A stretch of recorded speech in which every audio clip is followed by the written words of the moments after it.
예, 안녕하십니까. 책 읽는 자유인 채널을 운영하고 있는 이선입니다. 오늘은 2029년, 25년 9월 30일, 9월의 마지막 날이네요. 화요일, 지금 시각은 오후 3시 51분입니다.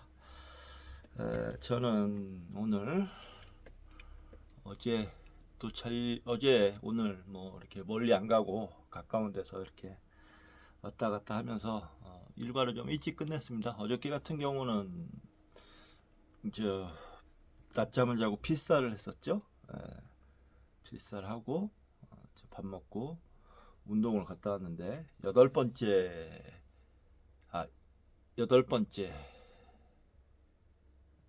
갑자기 헷갈리네. 여덟 번째 맞죠? 예, 맞습니다.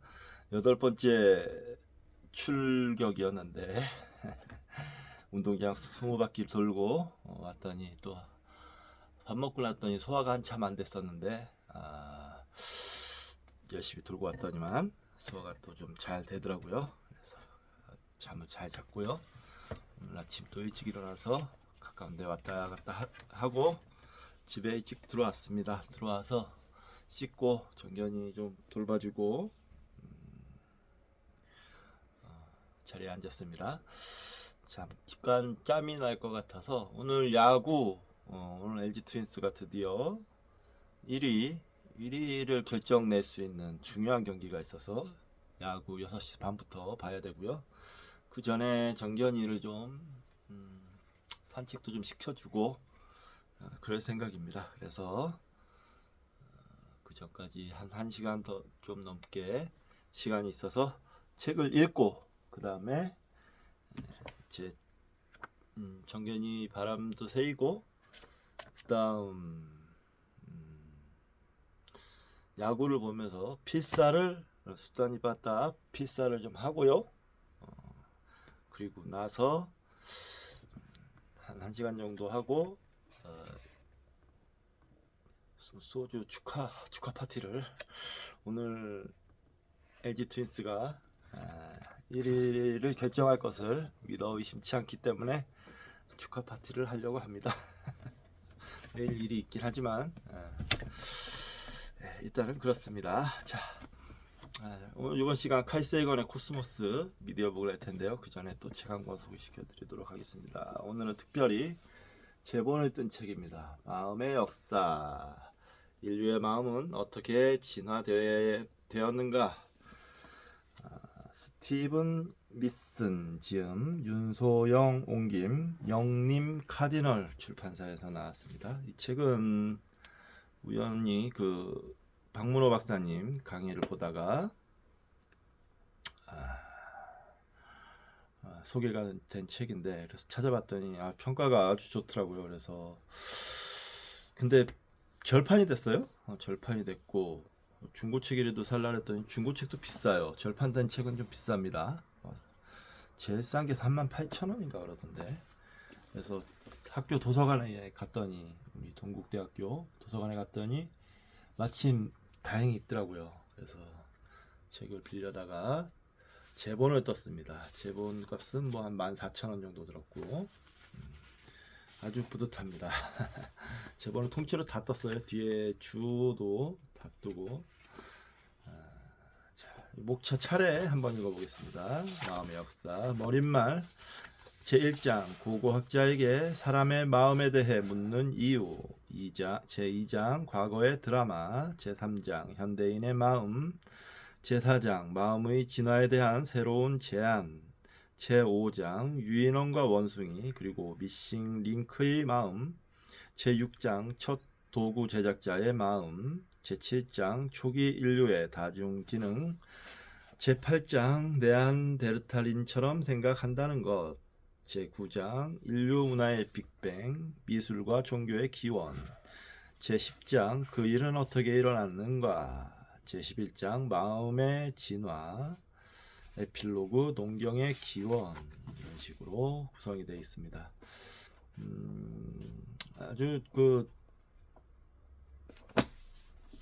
박문호 박사님이 기념비적인 작품으로 소개를 해주셔가지고 또 제가 공부하는데 관심 있는 분야이기도 하고 해서 과감하게 책을 샀습니다. 책을 제본을 했습니다. 자, 칼세건의 코스모스 오늘 이제 진도를 나가겠습니다. 자,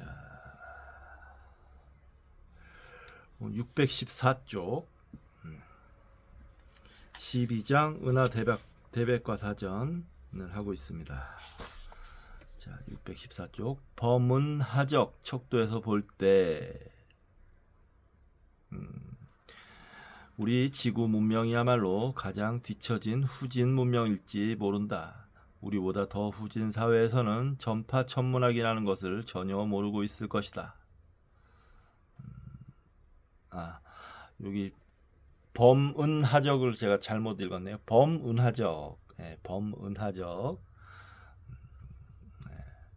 우리가 겪어본 문화 간 갈등의 우물한 실상은 범은하적 규모에서도 통용되는 것이라면 지구를 침공한 외계인들은 우리의 섹스피어나 바흐, 베르메르와 같은 이들에게 일시적 경의는 표할지 몰라도 지구 문명은 바로 끝장내버릴 것이다.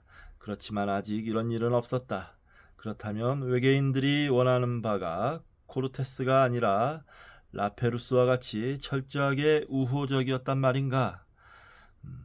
미확인 비행물체를 보았다든가 먼 과거에 외계인이 지구를 방문했다는 주장을 요즘 우리는 자주 듣는다. 그럼에도 불구하고 지구 문명이 건재한 것을 보면 외계의 지적 생물이 지구를 아직 발견하지 못했단 말인가? 우리는 앞에서 기술 문명들 가운데 극히 일부만이라도 대량 살상 무기와 자멸의 위험을 견뎌낼 줄 알았다면 지금쯤 고도 기술 사회에 이미 진입한 문명권들이 우리 은하에 엄청나게 많을 것이라고 논의한 바 있다.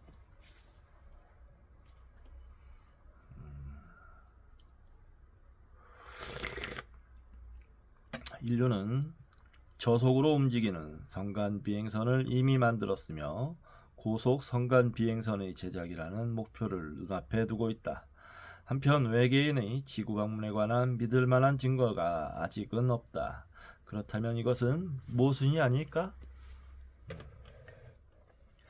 우리에게 가장 가까운 외계 문명권이 200광년의 거리에 있고 그들이 광속으로 이동할 수 있는 기술을 가지고 있다면 그곳에서 우리에게 오는 데는 200년이면 충분하다. 그들이 광속의 100분의 1이나 1000분의 1의 속도로 느리게 움직였다고 하더라도 총 비행 시간은 기껏해야 2만 내지 20만 년일 것이다. 이 기간은 인류가 지구에 태어난 이래 지금까지 경과한 시간보다 훨씬 짧다. 그러면 도대체 그들은 왜 우리에게 날아오지 않는단 말인가? 여러 가지 가능성을 생각할 수 있다.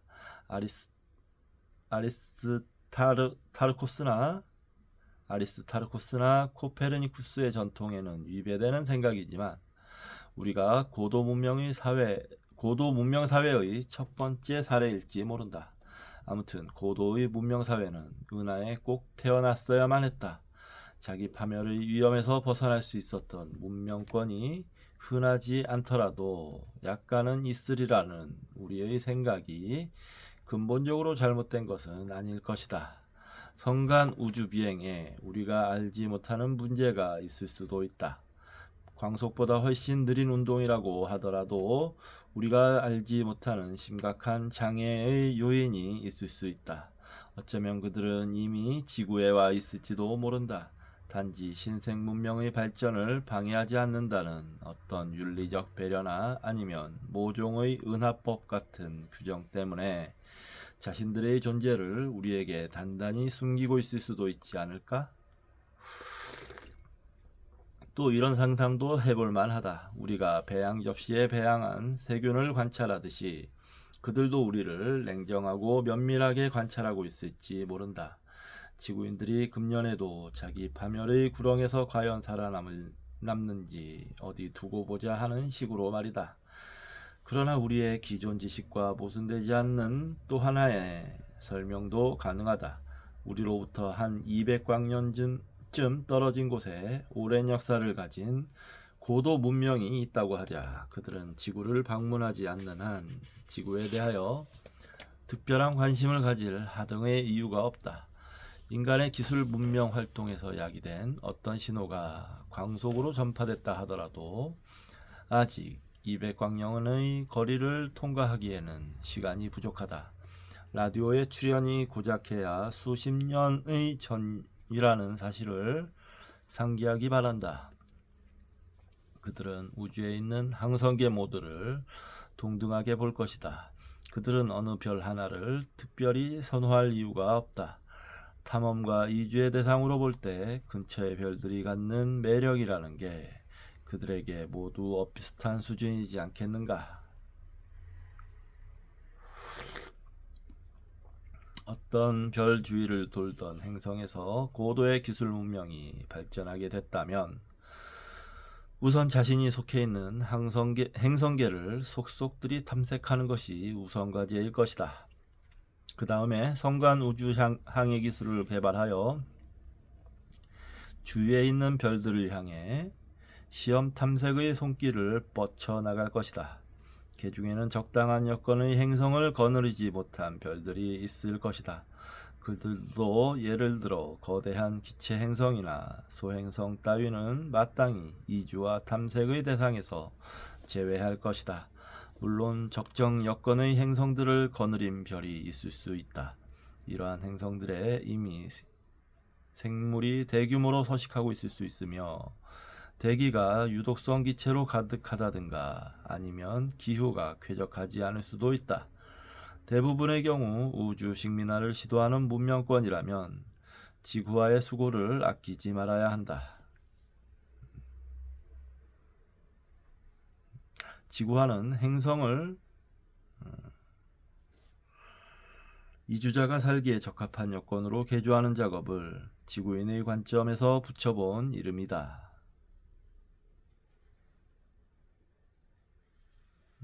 여기 주 표시를 하나 빼놓고 갔네요. 아까 전에 탐험과 이주의 대상으로 볼 때 근처의 별들이 갖는 매력이라는 게 그들에게 모두 비슷한 수준이지 않겠는가? 이게 주 표시가 다른 별에 가고자 하는 동기는 여러 가지일 수 있다. 우리의 태양이나 태양계 가까운 곳에 있는 어떤 별이 곧 초신성으로 폭발할 상황에 놓여 있다면 인류는 성간 우주 비행의 필요성을 절감하게 될 것이다. 우리의 기술 문명이 정말로 대단한 수준에 도달했는데 은하의 중심이 곧 폭발할 단계에 있다는 사실을 발견했다고 치자. 이 경우에는 성간 이주가 아니라 은하간 이주를 심각하게 고려해야 하지 않겠는가?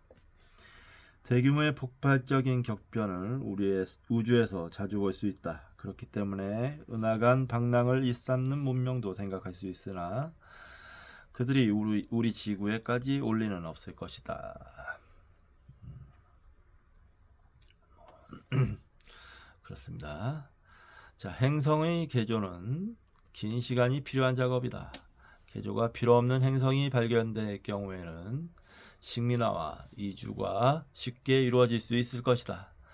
식민 행성의 현지 자원을 이용하여 또 하나의 행성 간 우주선을 만들기까지에는 참으로 긴 세월이 더 필요하겠지만 결국 제2세대의 성간 탐험대가 그 행성을 떠나서 아직 이주가 이루어지지 않은 다른 행성으로 향할 것이다. 이렇게 해서 문명은 마치 덩굴 식물이 대지를 덮듯 온 우주로 퍼져나간다.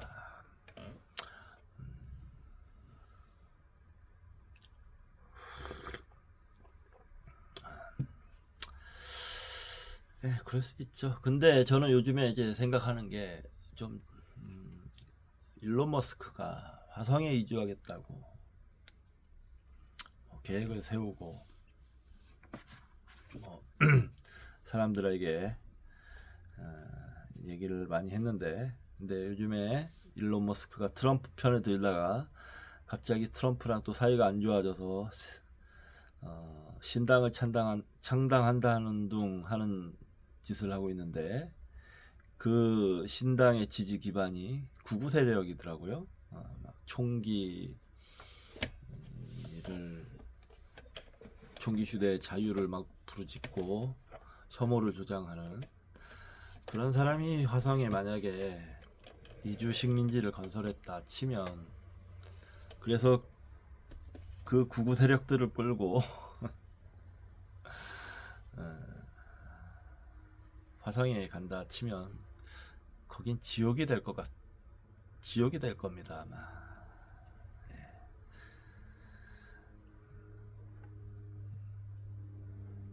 분명히 그렇게 얘기할 수 있어요.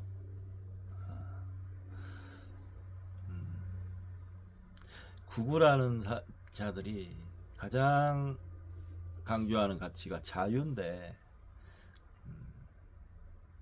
자유는 통제받지 않으면 방종이 됩니다. 인간의 본성으로 봤을 때 폭력적이고 이기적인 사람들에 의해서 규제가 없다면 자유는 진짜 약육강식의 세계로, 약육강식의 세상으로 바뀔 거예요. 그 약육강식의 세상을 그 코어 중심 사상이 되는 겁니다.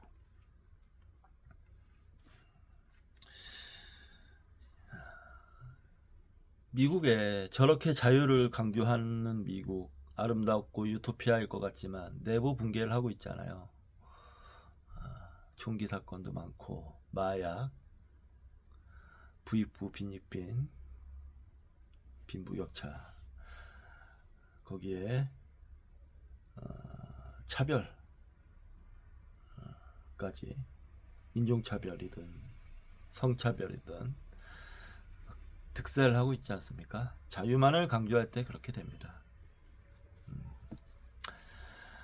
분명히 인간 민주주의에는 자유와 평등이 동반 성장해야 됩니다. 동반으로 같이 존재해야 됩니다. 평등은 규제를 주로 주요 수단으로 삼고 있죠. 너무 평등만 그래서 강조해도 당연히 문제가 생깁니다. 하지만 규제 없이 평등심이 없는 자유만을 부르짖는 건 분명히 위험합니다. 오히려 그런 면에서 중심을 잘 잡고 있는 게 중국 같은 나라가 오히려 중심을 잘 잡고 있어요. 자유를 어느 정도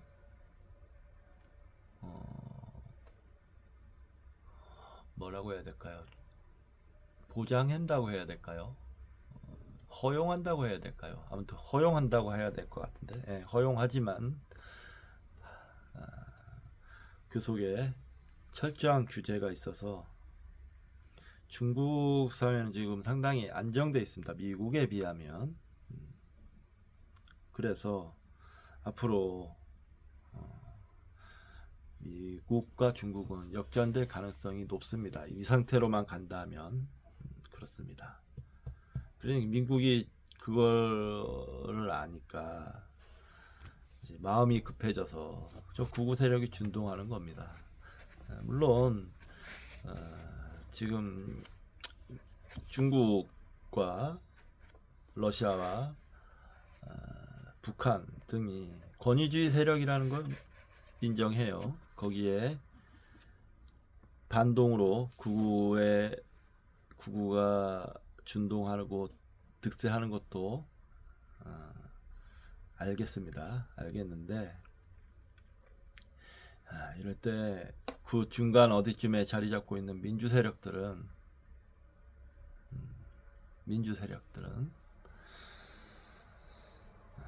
어떻게 앞으로 살아가야 할지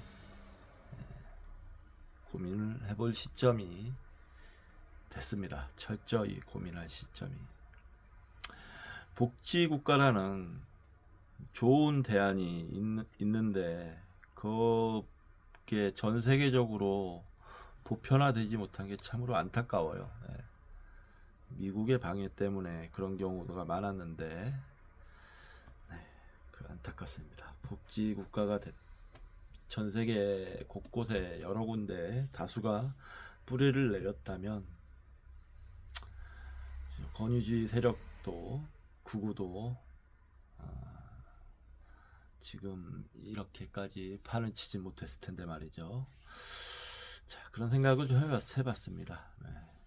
우주 식민지 얘기하니까 생각이 났네요.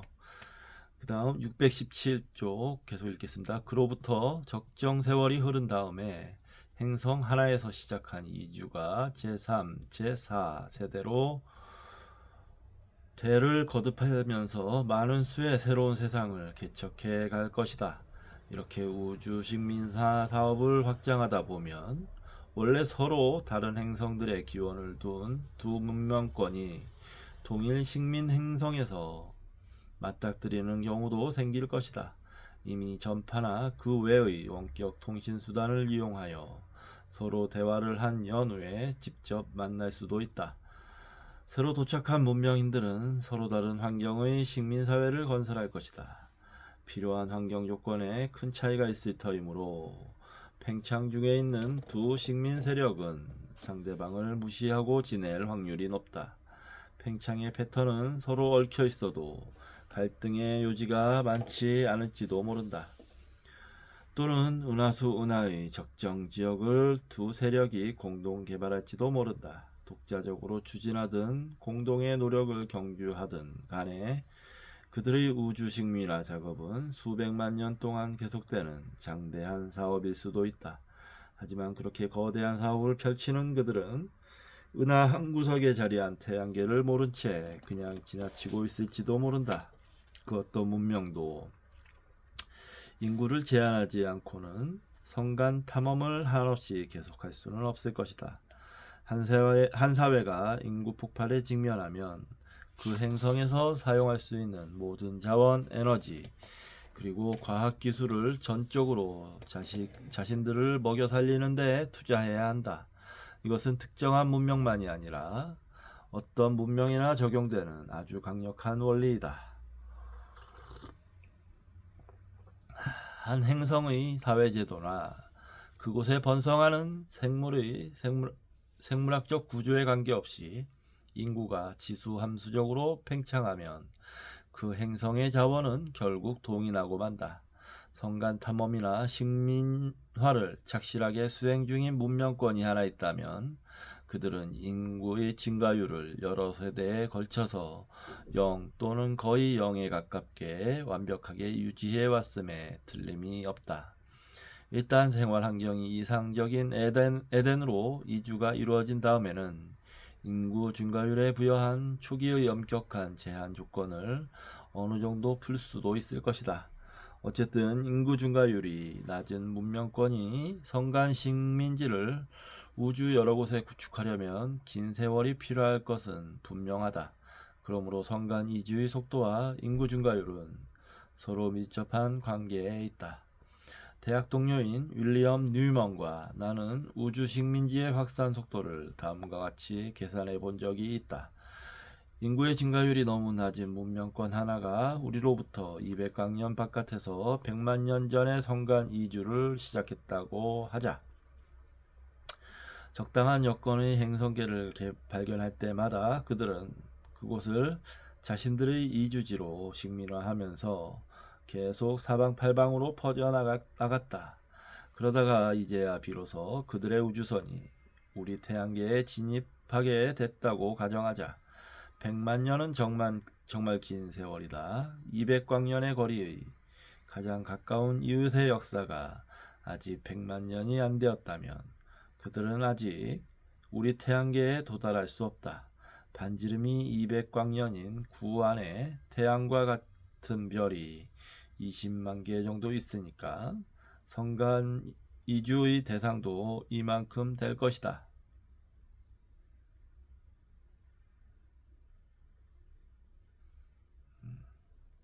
통계적 관점에서 볼 때 우주 식민화 사업의 실현도 우리가 일상에서 경험하는 것과 크게 다르지 않을 것이므로 20만 개의 우주 식민지들이 구축된 다음에 우리 지구를 발견하고 거기에 토착의 문명권이 있음을 알게 될 것이다. 역사가 100만 년이나 되는 기술 문명 사회는 도대체 어떤 것일까? 우리가 전파 망원경이나 우주선을 갖기 시작한 것은 겨우 수십 년 전부터이며 우리의 기술 문명은 고작 수백 년의 역사를 지니고 있다. 한편 인류가 과학적 사고를 하기 시작한 것은 수천 년밖에 되지 않는다. 일반적으로 지구 문명의 나이는 1만 내지 2만 년이라고 한다. 지구에 인류가 태어난 시기부터 따져본다고 하더라도 수백만 년을 크게 넘지는 않는다. 우리의 기술 문명이 발달해온 속도는 이 정도로 느리기만 했다.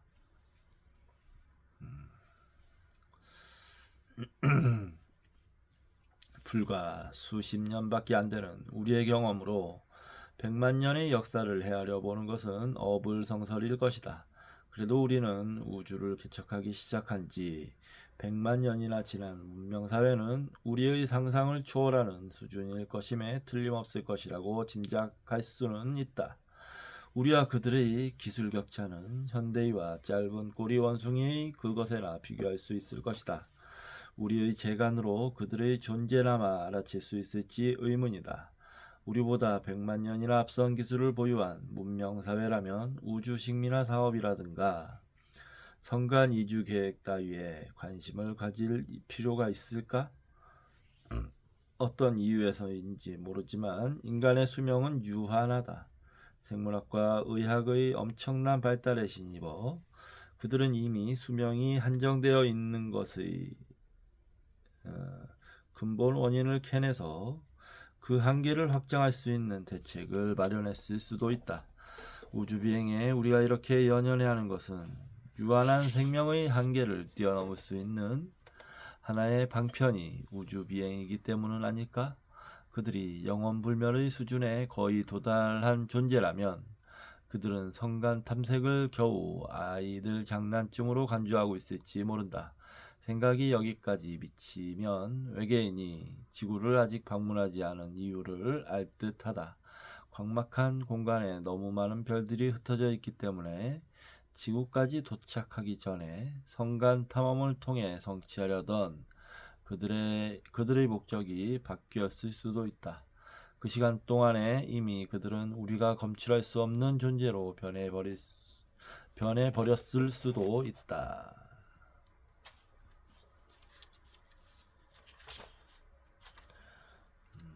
아유, 오랜만에 이게 오후에 책을 읽어서 그런가 조금 졸립네요. 아이고.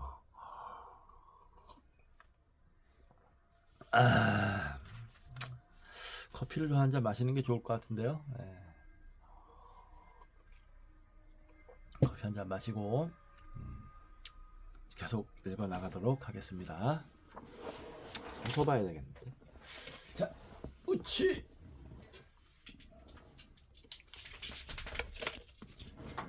아야.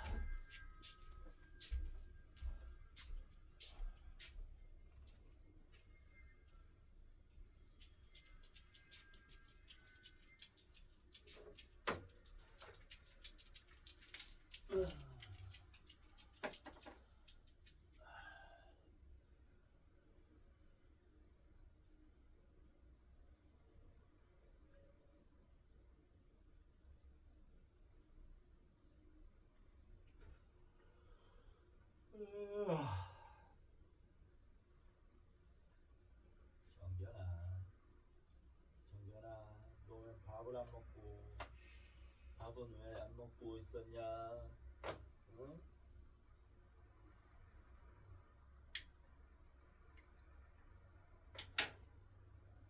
너가 밥을 열심히 먹어야 아빠가 정경이 데리고 놀러 가고 산책도 가고 그러지. 밥을 안 먹었는데 아빠가 널 데리고 산책할 수 있겠어? 응?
서서 읽도록 하겠습니다. 서서.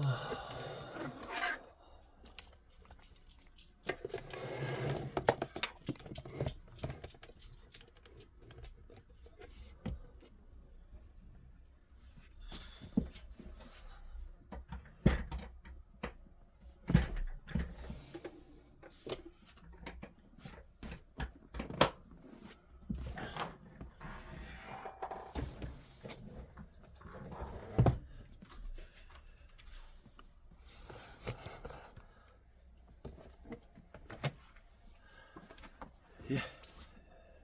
그래서 커피를 마시며 잠이 쏟아져 가지고요. 자.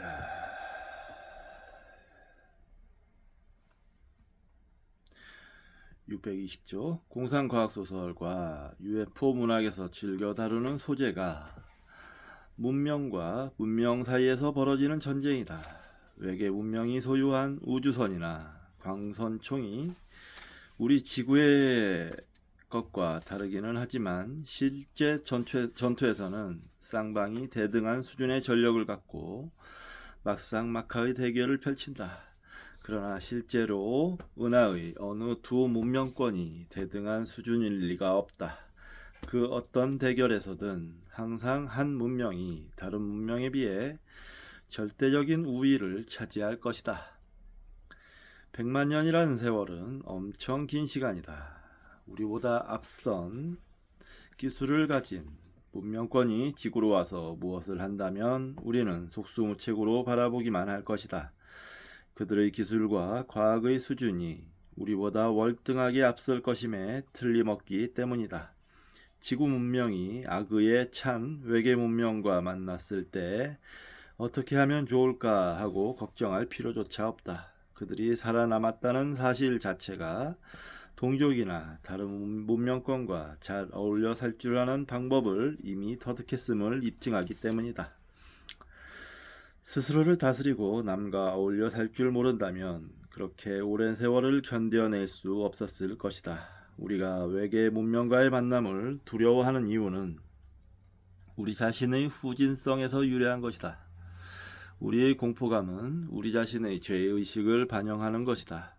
우리는 우리가 과거에 저지른 잘못을 잘 알고 있다. 인류의 역사에서 한 문명이 그보다 약간 선진적인 또는 약간 후진적인 문명에게 철저하게 파괴당하는 야만적 상황을 우리는 여러 차례 목격했다. 콜럼버스와 아라와크족의 만남이 그랬고 코르테스와 아스텍이 그랬다. 라페루스와의 만남 이후 틀링지트족이 겪어야 했던 최후 운명이 또한 그랬다. 그들은 저들도 우리와 같을 것이라고 믿기 때문에 외계 문명과의 조우를 두려워하는 것이다. 다시 우리는 저들도 우리와 같을 것이라고 믿기 때문에 외계 문명과의 조우를 두려워하는 것이다. 그러나 나는 외계의 성간 함대가 우리 하늘에 나타났을 때 우리가 그들과 잘 화해할 수 있으리라 믿는다. 이걸 잘 보여주는 영화가 콘택트라는 영화가 있어요. 콘택트. 거기에 외계인들은 뭐 좀 문어같이 생겼던가 뭐 그랬는데 우리 인류에게 매우 우호적이었는데 오히려 인류가 어리석게도 그들은 아무 짓도 안 했는데 스스로 자기 사고에 빠져가지고 저들은 나쁜 놈들일 것이다 라는 망상에 사로잡혀서 그들을 공격합니다. 그런데도 불구하고 그들은 우리에게 보복하지 않고 떠나가는 그런 내용입니다. 예. 그들과의 만남은 10중 8구 우리의 상상을 초월하는 성격의 것이기 쉽다. 앞에서 이미 이야기했듯이 물리적 접촉이 이루어지기 전에 전파를 통해 복잡한 내용의 메시지가 한동안 우리에게 먼저 전달될 것이다. 신호를 보낸 문명권은 우리가 그들의 신호를 받았는지를 알아낼 방도가 없다. 메시지의 내용이 공격적이든가 우리를 공포의 도가니로 몰아넣는 것 따위의 것이라면 우리가 그들에게 응답해야 할 하등의 의무가 없다. 반대로 그들의 메시지가 우리에게 유익한 정보를 담고 있다면 그 메시지가 인류에게 주는 효과는 참으로 놀랄 만한 것일 게다. 그들의 메시지는 과학과 기술, 미술과 음악, 정치와 윤리, 그리고 철학과 종교와 관련된 모든 것을 우리에게 알려주어 인간의 통찰력을 크게 키워줄 것이다.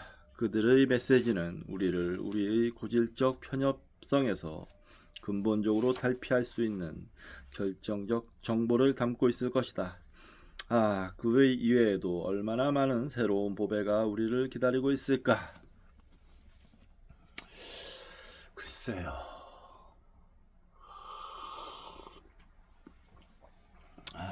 모르겠습니다. 뭐 이렇게 낙관적으로만 생각할 수는 없을 것 같은데 너무 칼세이건 박사님은 너무 낙관적으로만 생각하시는 게 아닌가 그런 생각이 듭니다.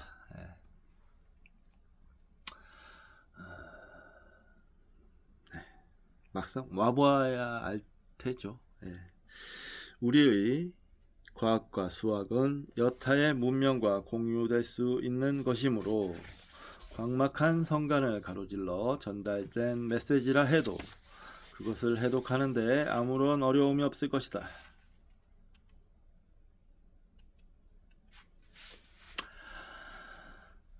그러나 정말로 어려운 문제는 해독이 아니라 외계 생명을 탐색하는 연구에 예산을 배정해달라고 미국 의회나 소련의 중앙위원회를 설득하는 일이다. 주 표시가 있습니다. 미국이나 소련만이 아니다. 여타의 나라에서도 국가기관을 설득하기란 매한 가지로 어렵다. 영국 국방성 대변인이 발표했다는 1978년 2월 26일자 런덜발 옵저버의 기사를 읽어보자. 사실 안 봐도 뻔한 내용이다. 외계에서 송출된 전파 메시지는 모두 영국 방송협회와 우정성의 소관입니다. 불법 방송을 색출하는 업무가 그들의 책임이기 때문입니다. 하하하. 문명은 크게 두 부류로 나누어 볼 수 있다. 하나는 과학자들이 비과학자들을 설득하여 외계 생명의 탐색 사업에 필요한 재정을 얻어내기가 불가능한 사회이다. 이러한 사회에서는 사용 가능한 모든 자원을 내부에만 투자하고 통념이 사회를 철저하게 지배하여 별 세계의 탐색 같은 것은 아예 생각도 할 수 없는 사회이다. 다른 하나는 외계 문명과 접촉해보고 싶다는 희망을 꿈꿀 수 있으며 또 시민 전체가 위대한 이 꿈을 공유하여 외계 문명과의 만남을 위한 대규모의 연구가 실행될 수 있는 사회이다. 외계 문명의 탐색이야말로 실패해도 성공하는 사업이다.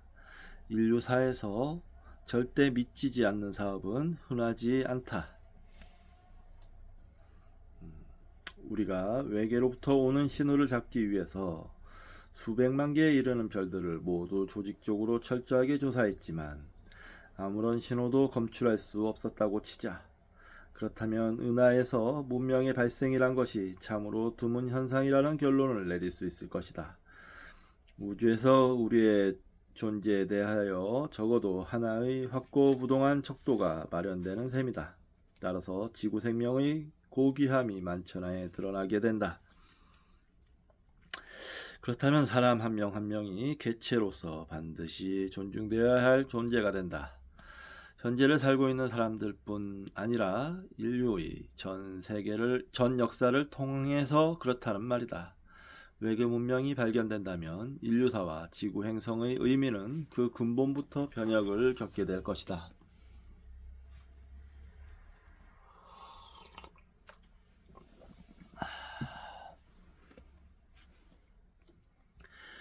외계 문명인이 메시지를 보낼 때 그 메시지가 자연의 신호가 아니라 특정 목적을 가지고 마련한 신호임을 수신자가 쉽게 알아챌 수 있도록 그들은 특별한 방법을 구사할 것이다. 그것은 뭐 그렇게 대단히 어려운 방법은 아니다. 예를 들어보자. 소수는 1과 자기 자신만으로 똑 떨어지게 나눠지는 자연수다. 가장 작은 소수 10개를 써보면 다음과 같다. 1, 2, 3, 5, 7, 11, 13, 17, 19, 23. 소수가 가진 특성을 생각할 때 어떤 전파 신호가 소수만으로 구성되어 있다면 그것은 자연에서 볼 수 있는 물리 과정에서 만들어진 것이 아니라는 결론을 내릴 수 있다. 그러니까 우리가 수신한 신호가 소수만으로 된 신호라면 적어도 소수를 좋아하는 문명권이 저 멀리 어디엔가 존재한다고 확신할 수 있을 것이다. 잘 모르겠는데 예를 들어서 지금 우리는 10진법을 쓰지만 8진법이라든지 5진법이라든지 이렇게 다른 진법을 쓰는 데서도 소수가 똑같나요? 잘 모르겠네요. 무식해서.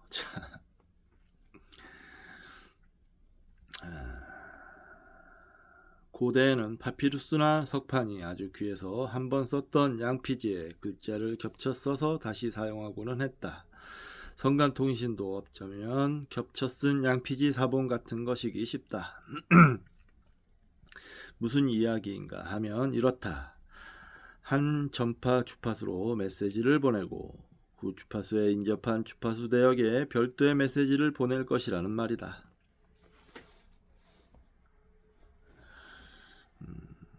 같은 주파수를 쓴다면 매우 빠른 속도로 연거푸 메시지를 보낼 것이다. 이러한 방식을 택하는 데에는 특별한 이유가 있다. 언제 누가 그 주파수를 감지해 해독해낼지 모르는 상황에서 교신을 시도해야 하기 때문이다. 인접 주파수 대역에도 별도의 메시지를 실어 보낸다면 성간 방송에 대한 예고문과 설명문을 내보낼 수 있게 되는 셈이다. 그 설명문은 성간 교신용 언어에 대한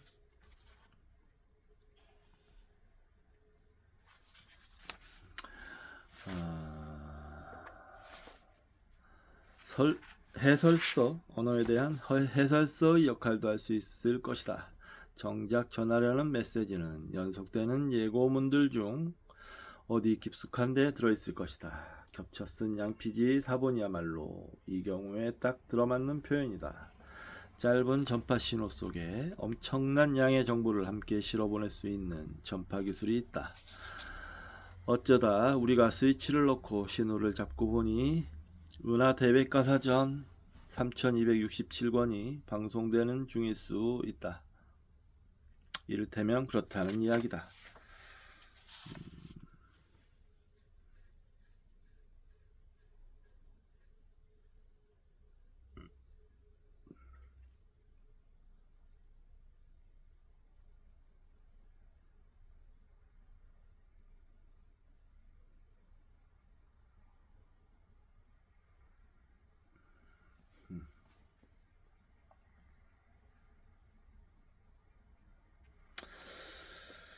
여기 옆에 요 624쪽과 225쪽에 가상의 고등 문명에 관한 정보를 은하 대백과 사전에서 발췌하여 정리해 놓은 컴퓨터 화면 존 롬버그와 필자가 같이 상상해 본 결과물이다 하는데 재밌는 게 문명 종류가 1.8L형 사회 코드 우리는 살아남아 있다.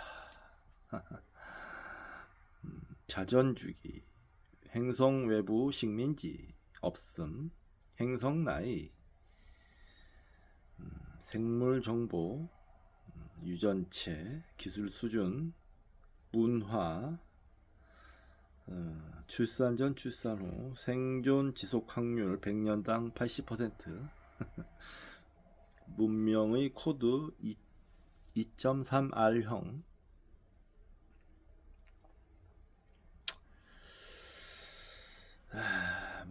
그런 건데 잘 모르겠습니다. 생물 코드, 표면 거주자, 행성 자전주기 쭉쭉쭉 써 있습니다. 써 있는데 잘 모르겠어요.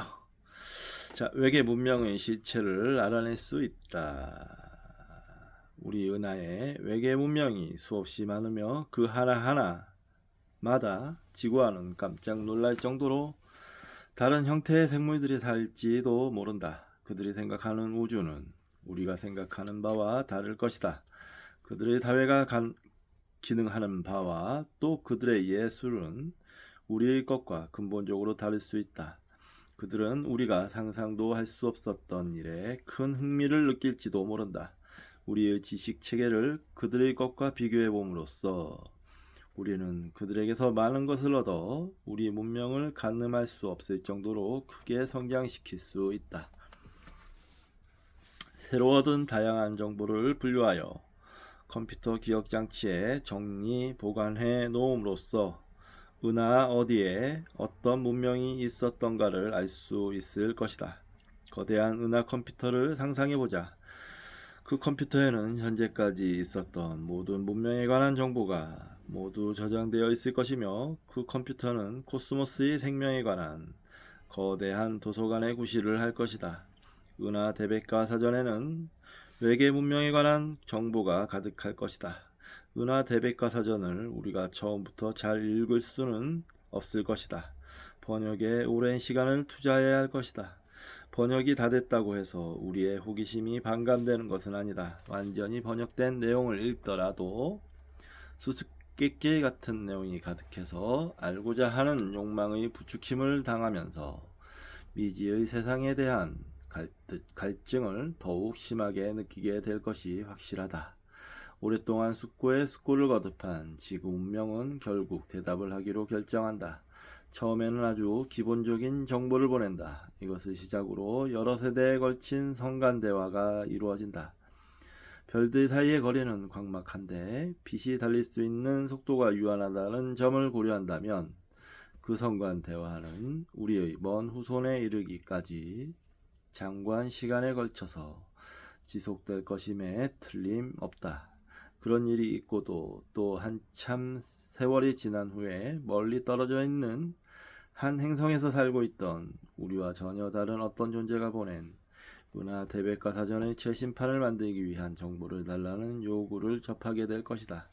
그리고 그들은 은하 문명 공동체의 최신 가입자에 대한 정보를 자신들의 컴퓨터에 입력할 수 있게 될 것이다. 네, 이 은하 대백과 사전은 외계인들을 연구하는 사람들이 참 좋아할 만한 챕터네요. 네.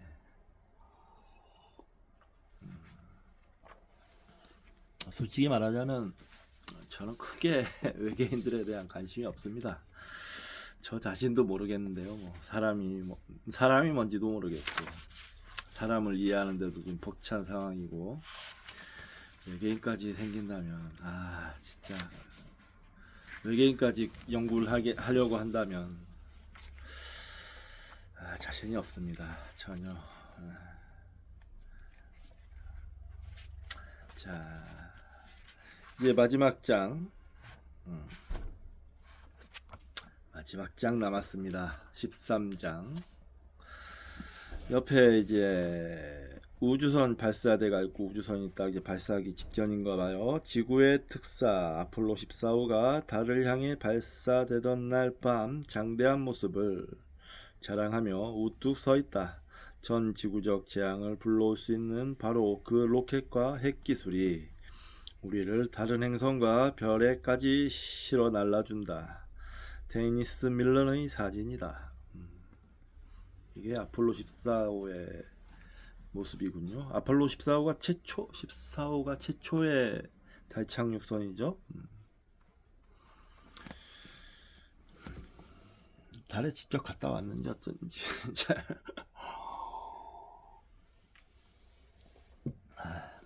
모르겠어요. 네. 그 달 착륙에 대한 음모론이라고 해야 될까요?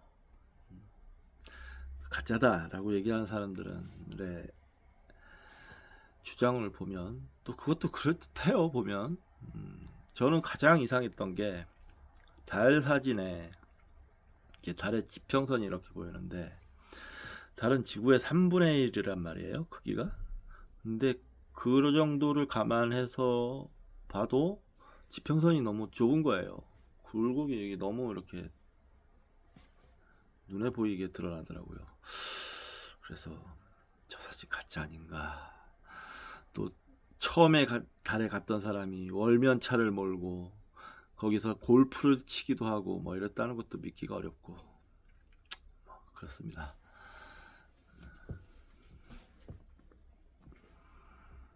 뭔가 다른 상황이 벌어지지 않았을까 의심을 합니다. 네. 자, 13장 누가 우리 지구를 대변해 줄까? 눈앞에서 사람들이 죽어가고 노예제도의 야만성이 판을 치는 세상에서 별 3개의 비밀을 캔다는 일이 도대체 무슨 의미가 있단 말입니까?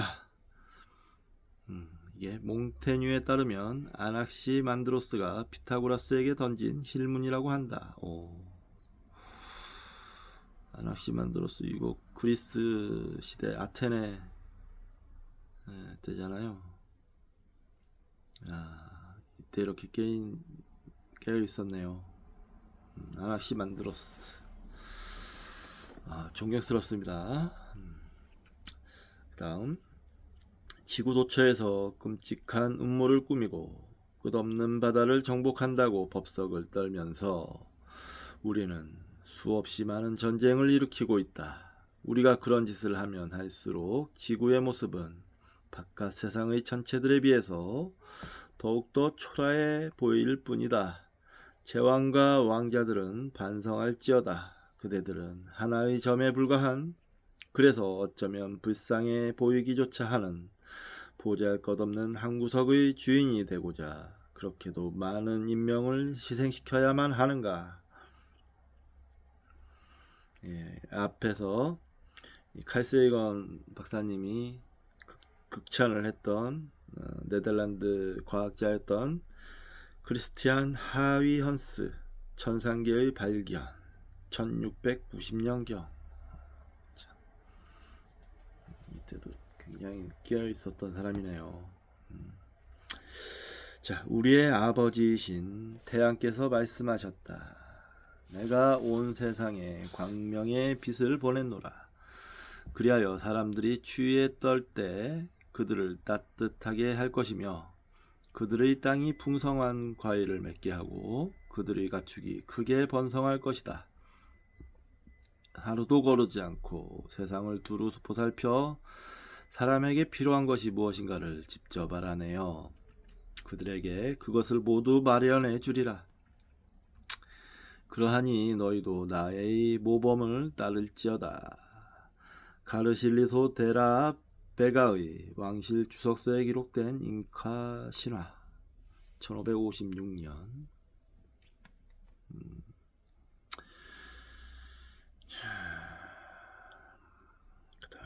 이 자리에서 억겁의 세월을 돌아보아 우리의 자라온 모습을 살펴봅시다. 사리와 조금 사이에서 살아남으려던 처절한 발버둥이 보이지 않습니까? 살아남으려고 이 모양에서 저 모양으로의 변신에 혼신의 노력을 쏟지 않았습니까? 한 번은 이런 종류의 힘에 의지하다가 다음번에는 저런 종류의 힘에 의지하며 살아왔습니다. 처음에는 겨우 기어다니던 존재가 어느 날 자신있게 땅을 밟고 서더니만 그 다음에는 공기의 세상을 지배하려고 여러 세대 동안 허덕여 왔습니다. 그런가 하면 바다 저 깊은 속을 탐사하고 그 속에서 살아보려고도 했습니다. 이러한 의지의 끝없는 도전이 분노와 기아로 자신을 다시 덮쳐 우리를 다른 모습의 존재로 바꾸어 놓곤 했습니다. 자신이 지배할 수 있는 영역을 넓히고 자신의 됨됨이를 더욱 가다듬어 변하는 환경에 재빨리 대응할 수 있는 예리함을 갈고 닦았습니다. 추구하는 것의 정체를 스스로 파악하지도 못하면서 끝없이 추구하여 오늘의 우리 모습에 가까이 올 수 있었습니다. 결국 그 의지는 머리와 심장을 관통하는 위대한 맥동으로 살아남았습니다. 어떻습니까? 이 영겁의 과거는 시작의 시작일 뿐이지 않습니까? 여태껏 그래왔습니다. 그래서 오늘날 나타난 그 무엇은 그저 여명의 그림자일 뿐입니다. 인류가 이룩한 모든 것은 진정한 깨달음을 얻기 직전에 꾼 한낱 꿈에 불과합니다. 면면이 이어지는 유산과 혈통 속에서 위대한 정신이 태어났습니다. 그 정신은 스스로를 객관적으로 볼 줄 알아 자신의 미미함을 인식할 수 있었고, 그래서 더 나은 미래를 희망할 줄도 알게 되었습니다. 그날은 올 것입니다. 하루하루의 끝없는 반복을 통해 그날은 우리에게 오고야 말 것입니다. 우리의 생각과 육체 안에 가능성으로만 숨어있던 그 무엇이 자신의 참모습을 언젠가 드러내어 지구를 발받침으로 삼아 훌쩍 밟고 일어서서 큰 소리로 웃으며 저 별들에게 우리의 손을 내밀 날이 정녕 우리에게 오고야 말 것입니다. H.G. 웰스 미래의 발견 네이처 1902년. 네. 목이 좀 잠겼네요. 피곤해서 그런가. 잠시 쉬었다가 하도록 하겠습니다.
예, 한 15분 정도만 더 읽고 마치도록 하겠습니다. 자, 대망의 13장의 본문입니다. 코스모스의 발견은 바로 어제 일어난 사건이다. 지금 100만 년 동안 우리는 지구 이외에 또 다른 세상이 있을 수 없다고 확신해왔다. 그것에 비교한다면 아리스타르코스에서 현대까지의 기간은 0.1%에 불과한 찰나일 뿐이다. 오늘에 와서야 우리는 우리가 우주의 중심이 아니며 우리의 존재가 우주의 목적일 수도 없다는 현실을 마지못해 받아들이기 시작했다. 그 우주의 중심은 맞죠. 저도 정확하게 이해를 못하는데 빅뱅이라는 게 딱 터졌는데 이게 다 이렇게 흩어져서 뭐 이렇게 따로따로가 아니고 그 자체가 그냥 커진 거예요. 그 와중에 우리가 있는 겁니다. 그래서 우주의 중심은 바로 여기입니다. 여기. 목적이라는 것도 어제 수타니파타 공부하면서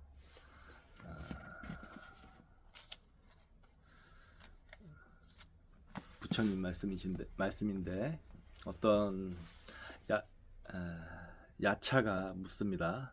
우주는 어떻게 생겨났습니까? 그랬더니 부처님이 말씀하시기를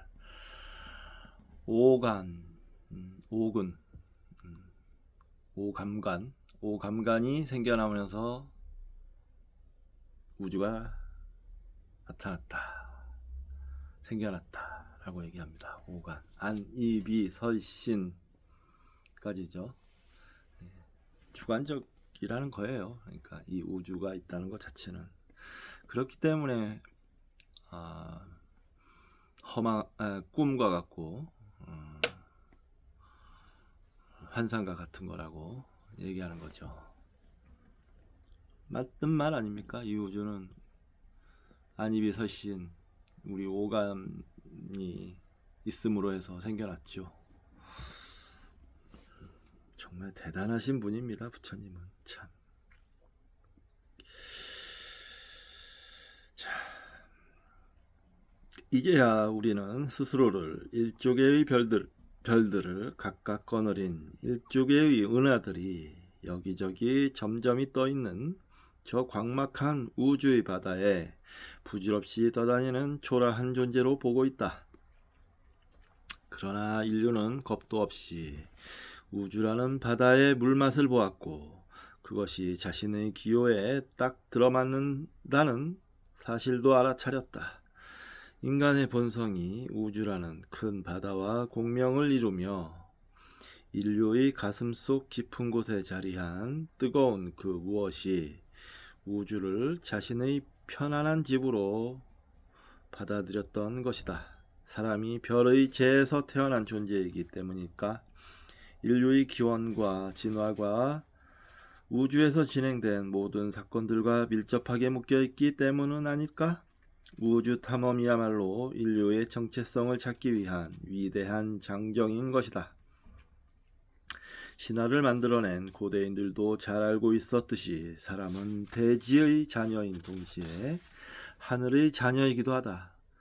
지구에서 살아오는 동안 인류는 못된 진화적 습성을 많이 길러왔다.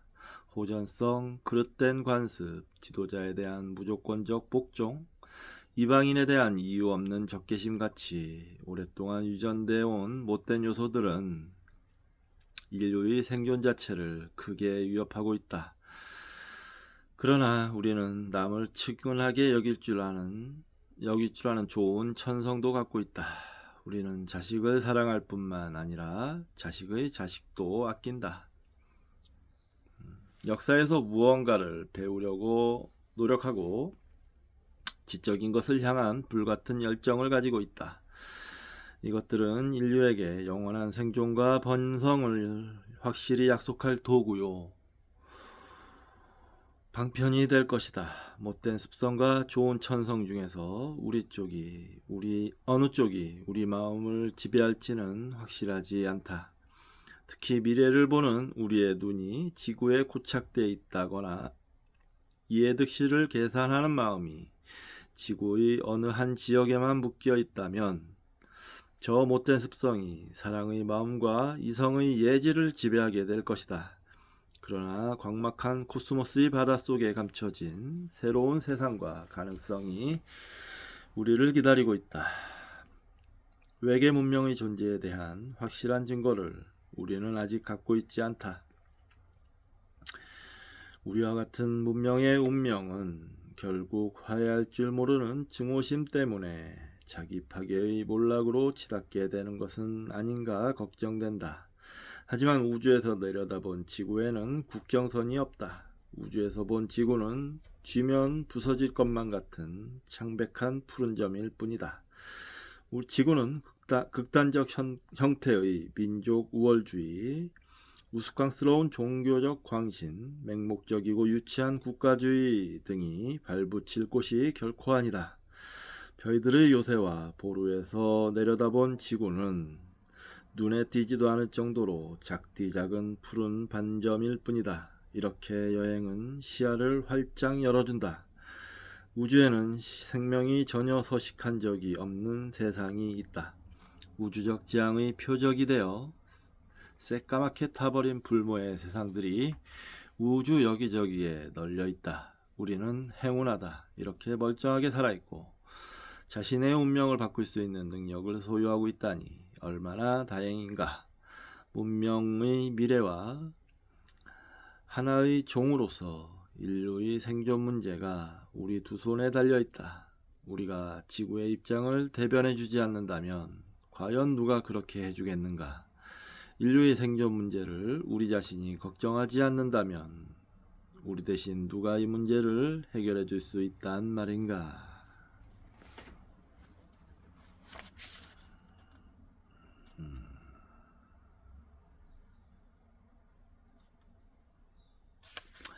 조금만 더 읽겠습니다. 인류는 현재 위대한 모험을 앞두고 있다. 이 모험이 성공적으로 끝난다면 우리가 지금 감행하려는 모험은 바다에서 태어난 생명이 무트로 진출한 사건이나 유인원이 나무 위에 삶을 청산하고 땅으로 내려오기로 한 결정 등에 버금갈 만한 위대하고 중요한 사건으로 인류사에 기록될 것이다. 네, 그럴 수도 있을 것도 같아요. 네. 우리는 지금 지구의 온갖 족쇄를 벗어나려고 끙끙거리고 있다. 인류는 이미 지구의 속박에서 일시적 해방을 맛보기도 했다. 우리는 자신의 사고방식에 내재된 원시성을 잘 길들이며 우리의 원시적 두뇌가 내리는 일방적 지시와 대결함으로써 지구가 사람에게 걸어놓은 정신적 족쇄에서 탈출하려 하고 있다. 또 인류는 다른 행성들로의 여행을 감행하는 한편 외계에서 올지도 모르는 메시지에 귀를 기울임으로써 육체적 족쇄로부터 탈출을 꾀하고 있다. 정신적 해방과 육체적 탈출은 상호 불가분의 관계에 있다. 전자 없이 후자의 실현이 있을 수 없고 후자의 가능성을 전제하지 않는 전자의 성공 또한 상상할 수 없다. 전자와 후자는 서로에게 필요 조건이 된다. 그런데 우리는 전쟁 수행에 훨씬 더 많은 에너지를 쓰고 있다. 인간은 상호 불신이란 최면 상태에서 빠져나오지 못한 채 하나의 종으로서의 인류에 대한 염려 같은 것은 아예 할 줄 모른다. 상호 불신의 망령은 우리로 하여금 지구도 하나의 행성이라는 사실을 완전히 망각케 하여 모든 국가를 죽음을 향해 서둘러 행진케 할 뿐이다. 우리가 지구에서 저지르고 있는 일들은 너무나 무서운 결과를 불러올 짓거리들이기 때문에 오히려 우리는 초래될 문제의 심각성을 생각하지 않으려 한다. 무슨 일을 하든 심사숙고하지 않는다면 어떻게 우리가 그 일을 올바르게 수행할 수 있으며 거기서 좋은 결과를 기대할 수 있단 말인가. 계속 이어지는데요. 오늘은 일단 여기까지만 하겠습니다. 여기까지 하고 청소를 좀 하고 정견이 바람 새이고 이런 걸로 하겠습니다. 정견아, 아이고 추워 죽겠지? 어디 갔지?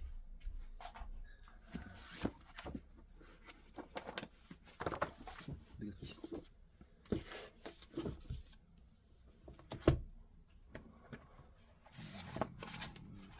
자, 좀 이따 찾기로 하고, 자, 오늘 여기서 마치도록 하겠습니다. 감사합니다.